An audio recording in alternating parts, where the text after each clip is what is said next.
You're listening to a Loot Dummies podcast, LOOTDummies.com.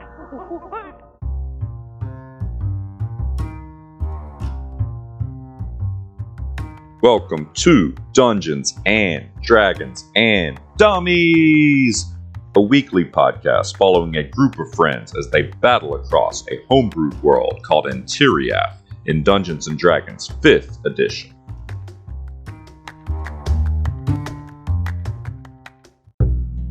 Step into the mystical world of Antiriath and follow as our party adventures across the lands. Talik Grug, half-orc fighter-sorcerer from the wretched valleys of Mek'Zim, played by Taylor. Alirlock Bloodhair, Harengon cleric, whose fate seems determined by luck itself, played by Joey. Pomerel the Gatekeeper, Summer Eladrin paladin from the Feywild city of Solaria, played by Seth. And Bodyknot Greenleaf, the halfling rogue with a penchant for taking things that don't belong to him, played by Josh. And last but not least, the creator of our beautiful world, the man of many voices, and our dungeon master, Sam. And welcome back, everyone, to Dungeons and Dragons and Dummies, the podcast.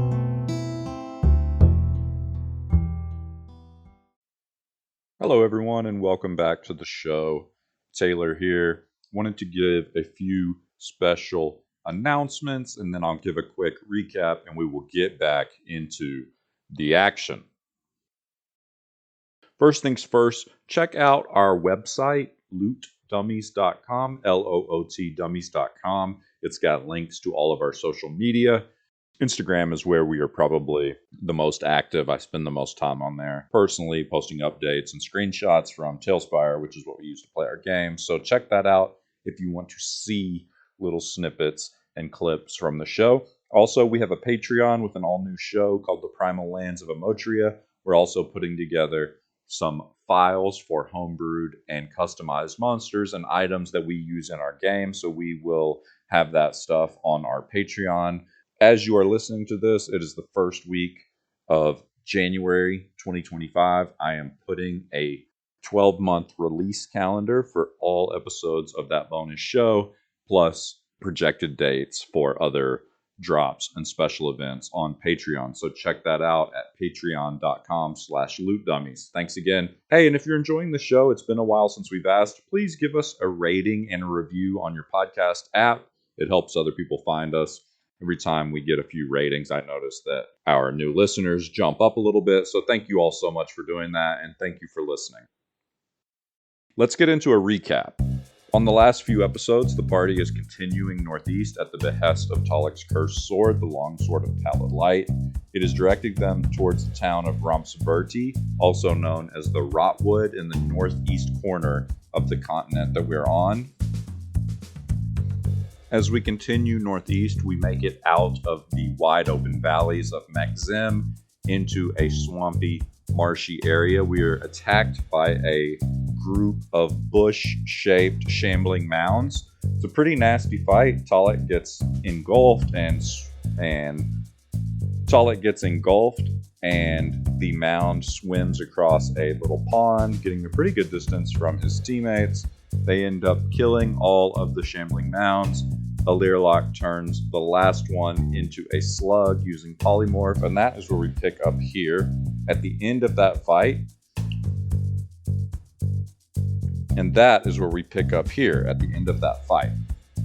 Okay, yeah, there's one in the mud. A slug. He can't really hurt y'all, and eventually y'all would succeed on your checks. So yeah, I'm good exiting turn-based. Well, I think I would go, hey, this slug's over here. We got a little bit of time. Let's just get the fuck out of here. It won't catch us. I'm down for that. Y'all all make me a perception check. Big 13. 8. Wow. Well, impressive eyes on your muddy boy, Bodyknot, as you crawl up out of the mud. A glint of something catches your eye in the hollow of the large tree over where the slug was. Well, I guess I'll skedaddle over there and get it. All right, so you skedaddle over there, and you find this odd little sack that's got some unique decorations on it. At this point, I think everybody but you already has a bag of holding. Wow. So you would know what this is Holding these based on your nuts. adventures. Yeah, so you find a bag of holding, and inside of it is a metal scroll case that seems to be kind of rusted shut Okay. over time, but you can break it open. It's just kind of gnarly. But you also find this incredible shining silver shield with gold trim on the outside and the crest of a large golden eagle covering the whole face of it. And it is suffused with magical energy as you pull it out. Whoa. Word. Cool. Inside of the scroll case are 2 scrolls. There is a scroll of detect evil and good, and Okay. then a scroll of purify food and drink. Okay. And then the shield is called a shining shield. It is a +1 shield, and whenever a undead creature fails to meet your AC, you can use your reaction to cause it to take some radiant damage, and you can use that feature That's like awesome. once per short rest. Cool. Since I have terrible AC, I guess I'll keep this bitch. Okay. You do need to have the shield equipped, so I don't know how it would work with having the bow. I don't know if you could. So I like put it on my back and and turtle. I don't know. I'm pretty generous with letting us be pretty loosey goosey with swapping attacks, but I've been pretty staunch on the shield equipping and unequipping takes an action. So Sure. yeah, I don't know. Is that an official item or homebrew? It's homebrew, but it's in D&D Beyond. Okay, I wanted to look Shining at it. shield. So can anybody else do hand well? Can my rabbit friend? I'm currently using a shield. So you got a shield? Okay. He's got the good shield. I'm using a basic shield. Pomeril, do you use a shield? Yeah, a fancy shield. You got a good one? I'll give it to Talik then.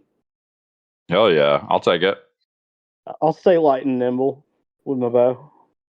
I have an arrow catching shield. I have all these things that buff us if we're standing next to each other, thinking that Pomeril would be saying next to Talik a lot, and it like hasn't happened I yet. know, it's just dumb bad luck though. Yeah, it's just been how it's played out so far. You've literally been carried away. Hell yeah, man. Thanks. I'll use this thing and I'll add this to my inventory. A shining shield. Make sure you grab those scrolls too. The scroll of detect evil and good and a scroll of purify food and drink. So who's my survival guy? Is that Pomeril? I'll give him the purify, and I'm gonna hold on to the good and evil one. Okay. And then the last thing is the bag of holding, so make sure you give yourself one of those. Yep. Okay. Let's go to camp. That was intense. Yeah, so we keep traveling on through the hex and make it to camp. Yeah. So I'll finish that hex and make it to camp.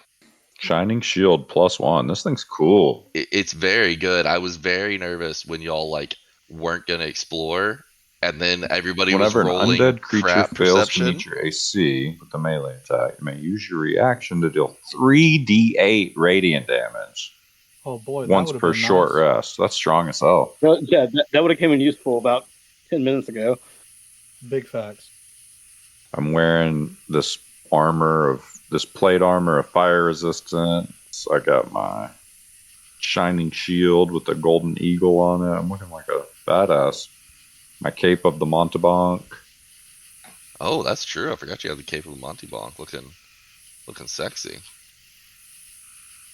Okay, so might I direct everyone's attention to the Harpy? Oh. I've had it pulled up as always. As you will see on the Harpy, I roll in here. you roll in Harpy? Yeah, for my own amusement. Oh, there's a whole bunch of them. That's weird. Why do you have a 52? What is that? That is a lot of D6s. Anyways, in the Harpy, you will see that y'all are in a hex adjacent to watery hexes. However, the Longsword of Pallid Light is still saying that you need to go northeast.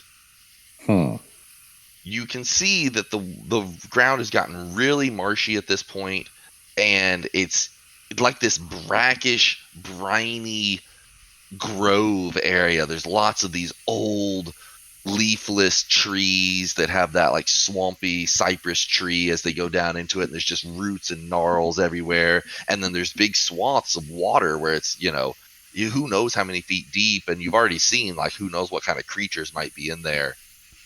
You definitely couldn't take your horses in, so it's something you got to figure out what you guys want to do. I will say that you can move into any of these spaces that have shoreline, but you would just be, exploring the shoreline if you wanted to do that. But to cross from one of these shoreline spaces to like the shoreline of the other space, you'd have to figure out some way to get through this water. Okay.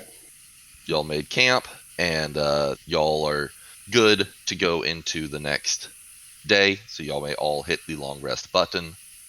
I want to go into my tent. I want to kind of disappear as everybody's still setting up and all that. I want to go into my tent, and I want to pull out the longsword of Pallid Light, and I want to set it across my lap, and I want to ask it, so are we close? Are we almost there?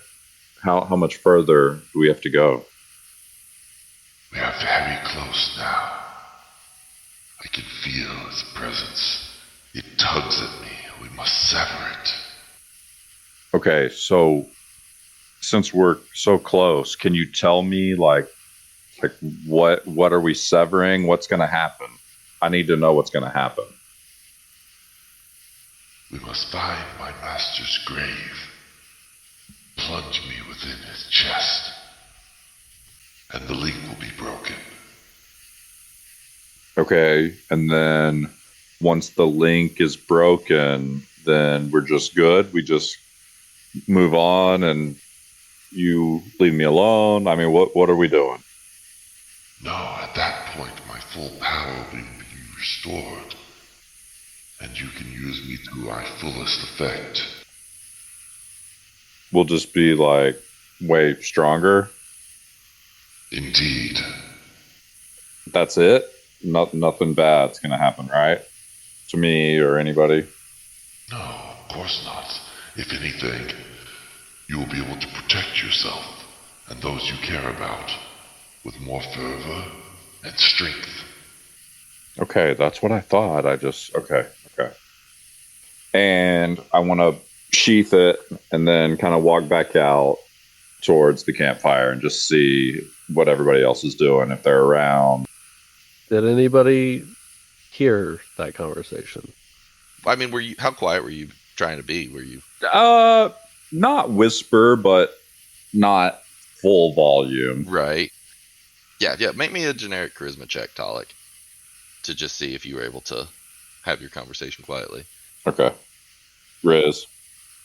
I'm going to tell you right now, it's against their passive perceptions, so Body Knock will almost certainly hear it. Or not Body Knock, Alirlock. Nat 20, which 23, but not 20. Alirlock's passive is a 22. So even Alirlock doesn't hear that. Wow. Alirlock, you were trying to listen into his tent, and there was almost like this weird magical 20. muffling of the tent. It was like no sound could escape it. Sound like Charlie Brown's teachers. Yeah. The dice tell the story. Okay, so I want to sheath the sword and come back out. I just imagine you guys are kind of like, he as he comes out, y'all kind of like, wasn't listening. No, Palmer'll just stand there, butt-ass naked, cleaning his armor, staring straight at Talik's tent. I just sit at the campfire, try and avoid any eye contact with Pomerel since he's naked. Palmer'll is incensed that his armor is so dirty. And I feel like I'm kind of like obviously acting weird around the fire. Palmer'll goes, Talik, do you like all this muck? Look at it. Look at it. It's all over you. It's all over Muck. my armor. I'm cleaning my armor. You're sitting in there in your muck. What is wrong with you? Yeah. I mean, it's fine with me. I mean, this is where I'm from, man. This is what I'm used to. You're just a mucky boy, aren't you? Learlock, are you a mucky boy? A what? No. No. What about you, Bodyknock? Are you a mucky boy? This muck is ridiculous. I am just... Oh, I cannot believe you've got me in this muck, Talik. Where are we going Dude, next? I'm always the monkey boy. Yeah, he was the most mucked. He entered the muck voluntarily. Pomerol remembers seeing Bodyknock slither down into the muck, and he just physically recoils. You never been a little dirty before? Mm. No. Not this kind of dirty, anyhow. All right. I prefer my dirt to be of a more sophisticated kind. Can you elaborate on that? Naked bodies writhing in sweat. Okay, I'm gonna interrupt there. Hey, while we're all here, I know that you guys have been following me blindly, kind of on this journey, and I just want to say to all of you guys, I don't know what's gonna happen, but I can handle it. So I just want you guys to trust that I can handle whatever happens. Is there going to be more muck? I don't know. I really don't know. Certainly hope so. Well, y'all wore me out today with this muck, and I have no energy to feed you. And Pomerol just goes back into his tent. Oh, that's Wow. true. He doesn't have any spell slots left. It's pretty rude of him, huh? First he comes out with his fancy tricks and his food, then he rips it away. Yeah, and I think in a moment of strange, like seriousness for Talik, I'm gonna talk to Learlock and be like, "Hey, but seriously, what do you know about cursed items?" Oh, let me think for a second. What do I know about cursed items? You can make me a Arcana check, and we'll give it a pretty generous modifier with your curiosity about other curses and the research you've done. So you What was you've it? spent most of your it's a 5 total. So you've spent most of your time researching curses that are naturally afflicted or, monster afflicted. You're not real familiar with the cursing of items. There doesn't seem to be as much overlap as you would have thought. What are you inquiring about, huh? Specifically. I mean, I don't know a lot about this kind of shit, but I don't think swords normally talk. Oh, you're right there. The end of all this, I think it's going to be a good thing. I think it's going to help us all, and I just... Hold on now. You think that a talking sword is going to end in good for us? At this point, you hear a voice much more clear than it normally speaks, and it kind of addresses both you, and it just says, You worry too much. I seek only to help. There is no curses here. You judge a creature based on its appearance. I am simply a tool. Nothing more, nothing less. I offer myself under the service of Lord Talik. See? I mean, that's good. Lord Talik, huh? Yeah, sounds good. It's got a ring to it. Can't say I'm a fan of that. But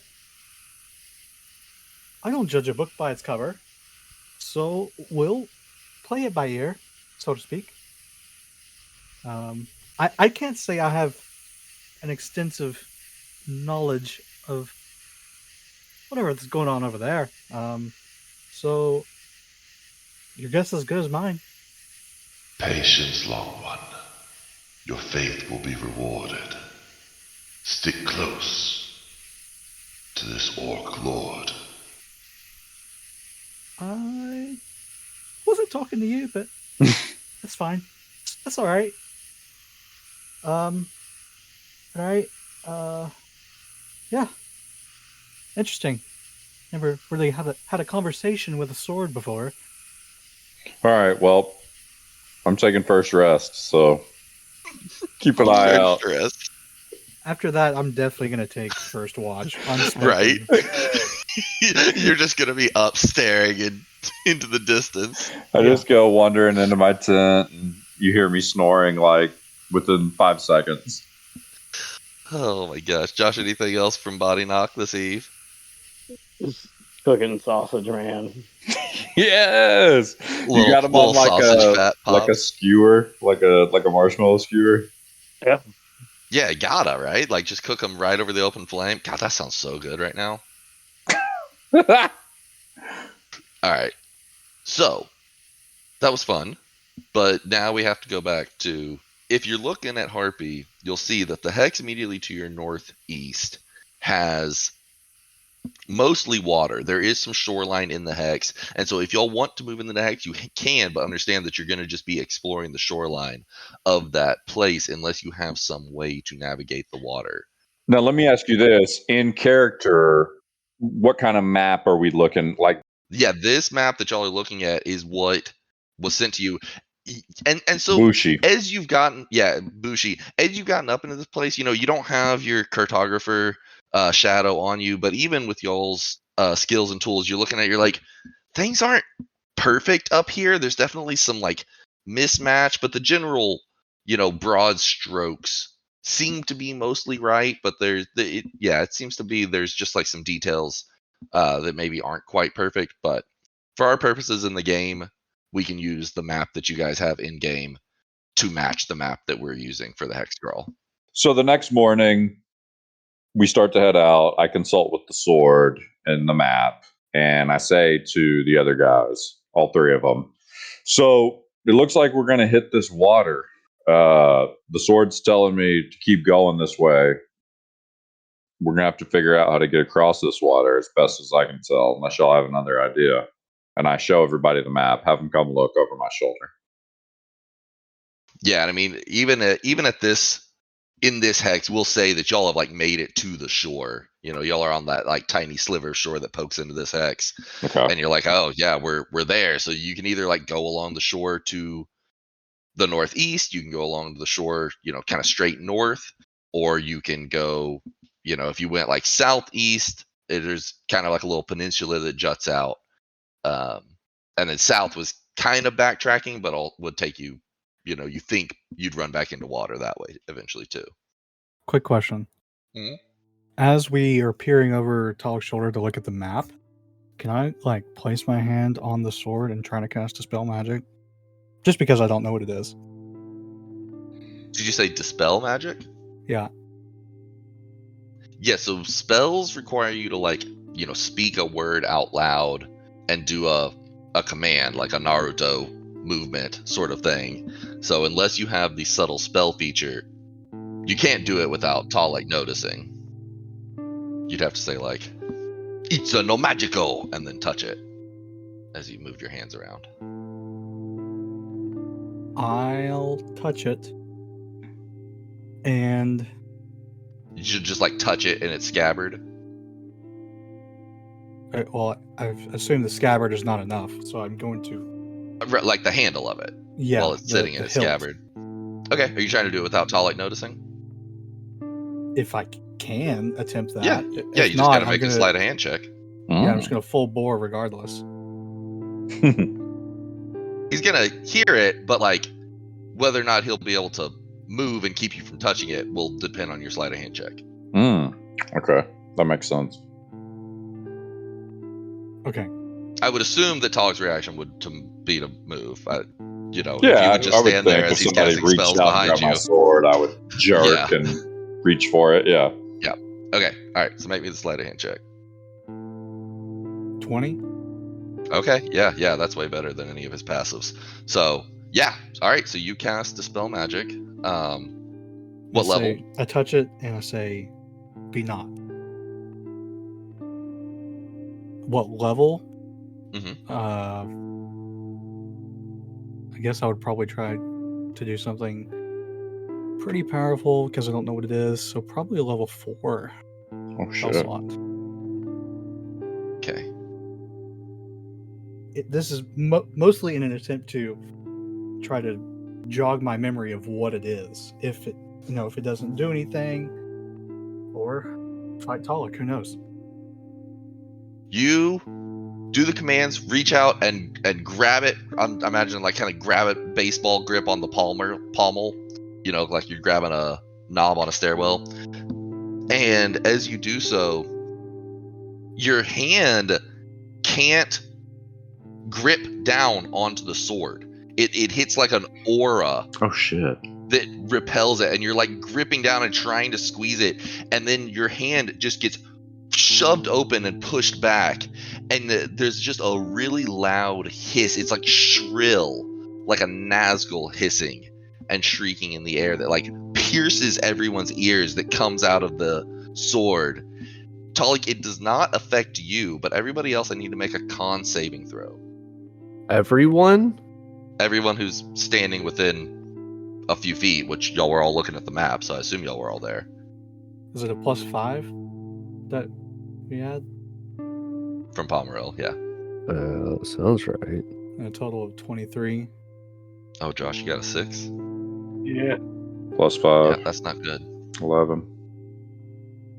No, that's not gonna do it. 21. Alirlock, you and Pomeril hear this shrill sound, and you kind of cover your ears a little bit, and it doesn't do anything mechanically to you. It's just piercing. But Bodyknock gets so loud for you that it actually like deafens you, and you can't hear at all. As this happens, the hissing morphs into a angry, gravelly voice. It says, You would dare attempt to defy my power. Talik, Talik reaches down and grabs the hilt of the sword, and I look at Alirlock, like kind of pissed off. I'm like, what the fuck, man? We just talked about this. Right. But, when you don't know something, you investigate a little more, right? Well, like I said, I don't know what it is, but I can handle it. You've seen me handle a lot of stuff. Yeah. That's a talking sword. Yeah. I have seen you pray to your coin, Long One. Am I so different to have faith in an entity is a virtue? Why must you be so hesitant to trust? Well, that's a long story, actually. And I don't think we really have the time to go into it. Yeah. So while this is happening, Pomeril is just like, what the fuck is going on? And he quietly uses divine sense to detect good and evil, or anything affected by the Hallow spell, or any celestial fiend or undead within 60 feet. and that's not a spell, right? That's just like you sense it like a noxious odor, so it's just something you can just... I can detect it's it. recepting. You don't have to do anything active to do it. Okay.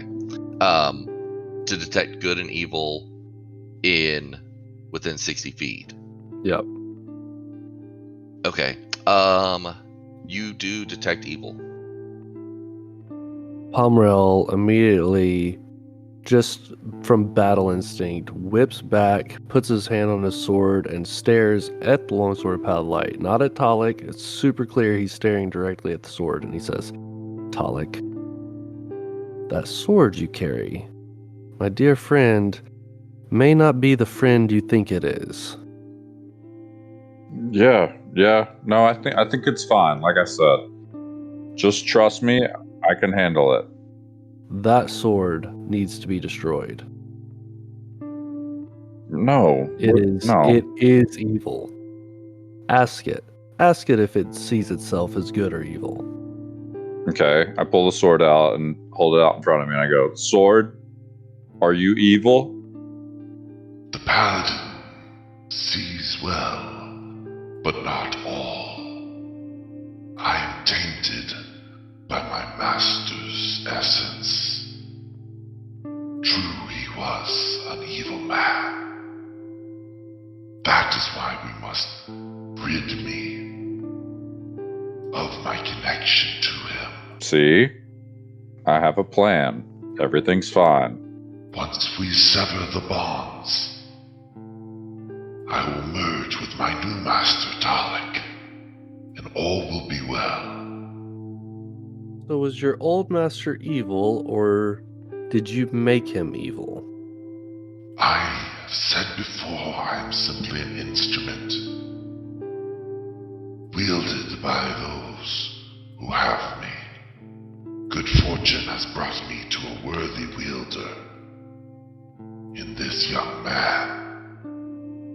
And Talik, this sword that claims to be innocent, it's never asked you to do anything that you might rather not do. Well, I mean, it does like to kill, but so do I. I mean, so do you, right? We all do. I have needs and must feed like any other creature. Yeah, see? Killing for the sake of killing is not something I find joy in. Killing those that are evil or would do harm to the innocent, however, is something that I take great pride in. Ask your sword if it would kill me right now if I stood with my neck available for a swing. Okay, I pull the sword out and I hold it up to Pomerel's neck. I don't do anything. I just see if it does anything on its own. I just hold it up to the neck. The sword starts shaking. You see sweat beads starting to form on Talik's face. I thought you were gonna say the sword. Sweat beads starting to form on the sword. No, sweat beads starting to form on Talik's face.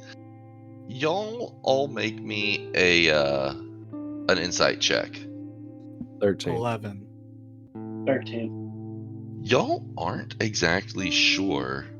Yeah, Talik's performance, he has +7, so that'd be like a 17 for the DC. So y'all aren't quite sure exactly what's going on. He's clearly uncomfortable with the situation, but the sword doesn't lash out. Talik doesn't make a swing. After a few moments, Talik just pulls it down and is able to take a breath and regain his composure. Very well, Talik. It has passed that test. I now believe you. Hand me the sword so that I can examine it, and reaches his hand out. I mean, you tell me, does Talik even want to try? I don't know that he does. I don't think he does for Pomerel. Yeah. Or if you don't trust me enough, let a Learlock hold the sword. If it has no control over you, and it is good, and it only does the bidding of its wielder, let us test it, for your benefit. Pomerel, Yes. Talik, I don't want you to do that just yet. We'll just keep a close eye on it. For now.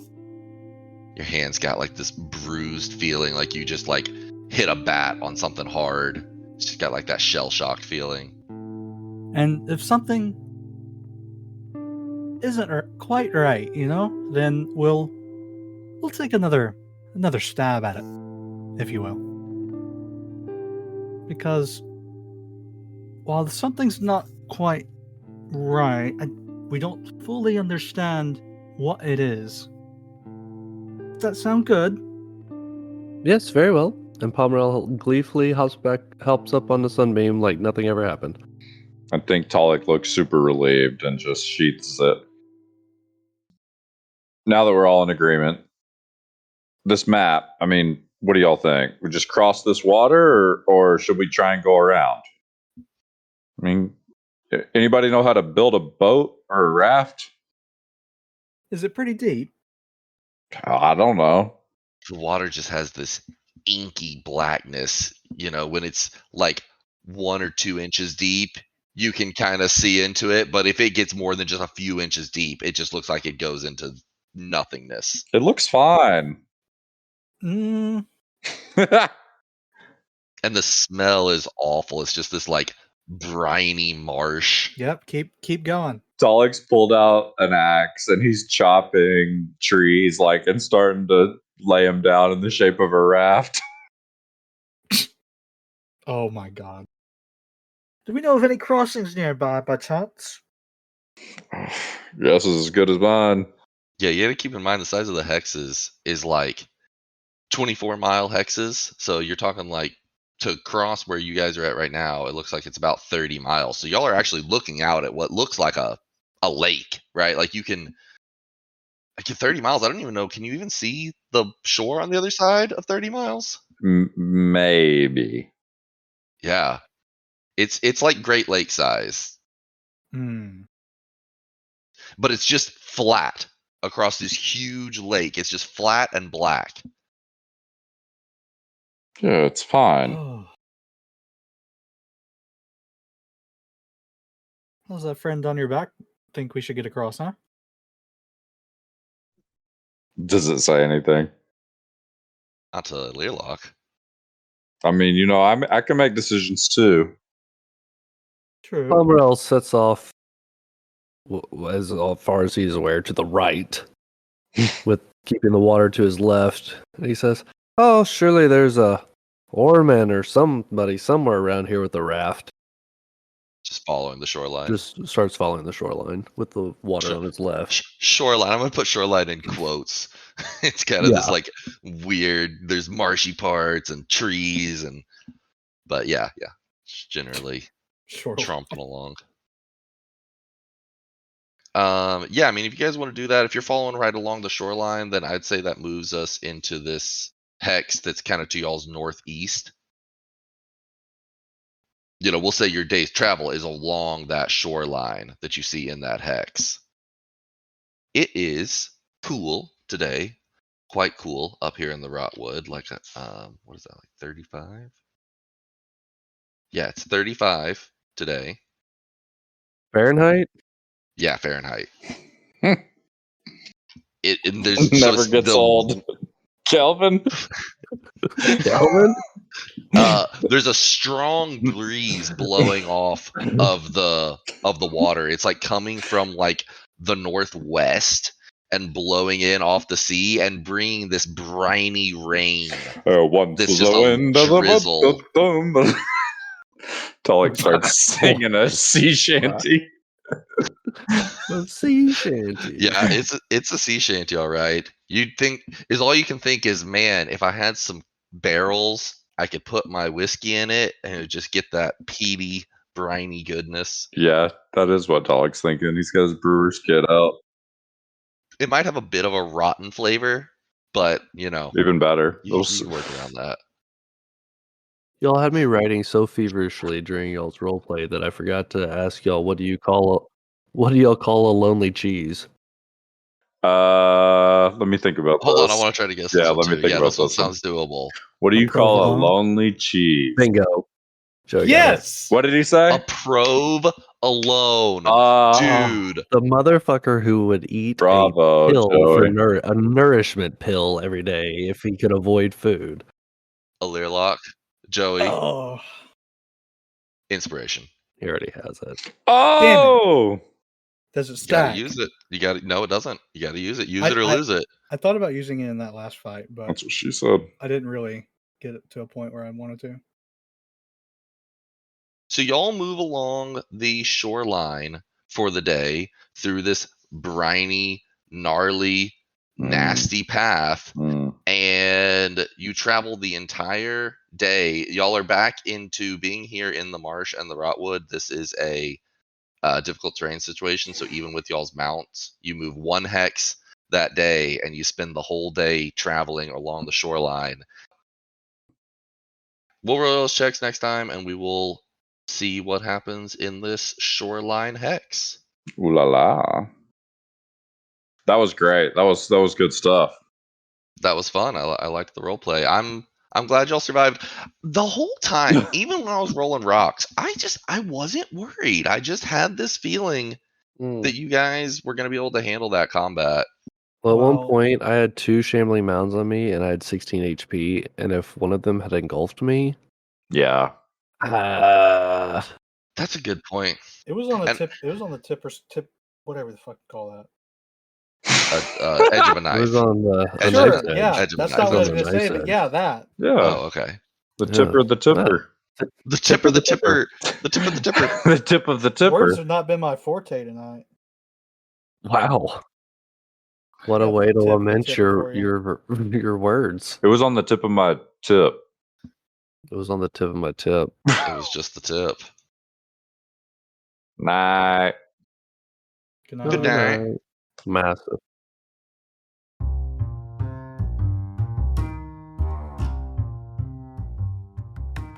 Find out what happens to our party next week. Check us out at dndndummies.com. And please leave us a rating and a review on your podcast app. It would mean the world to us.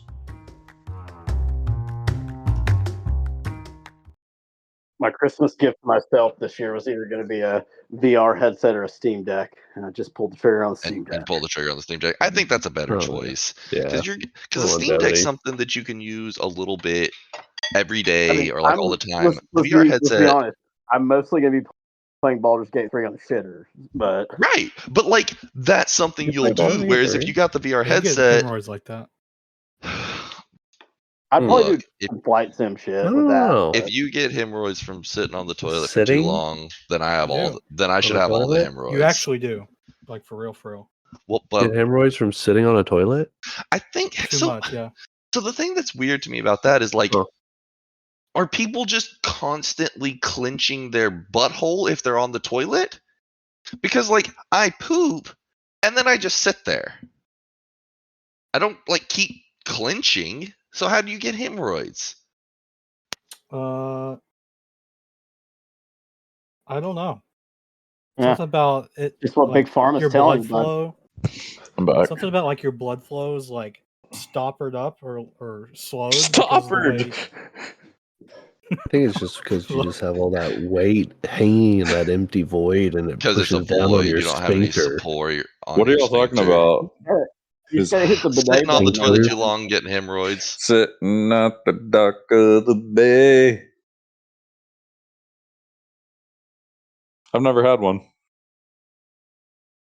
Well, I don't- I I don't don't- recommend it. I don't think I've had one. I don't have any external. I'm untampered with.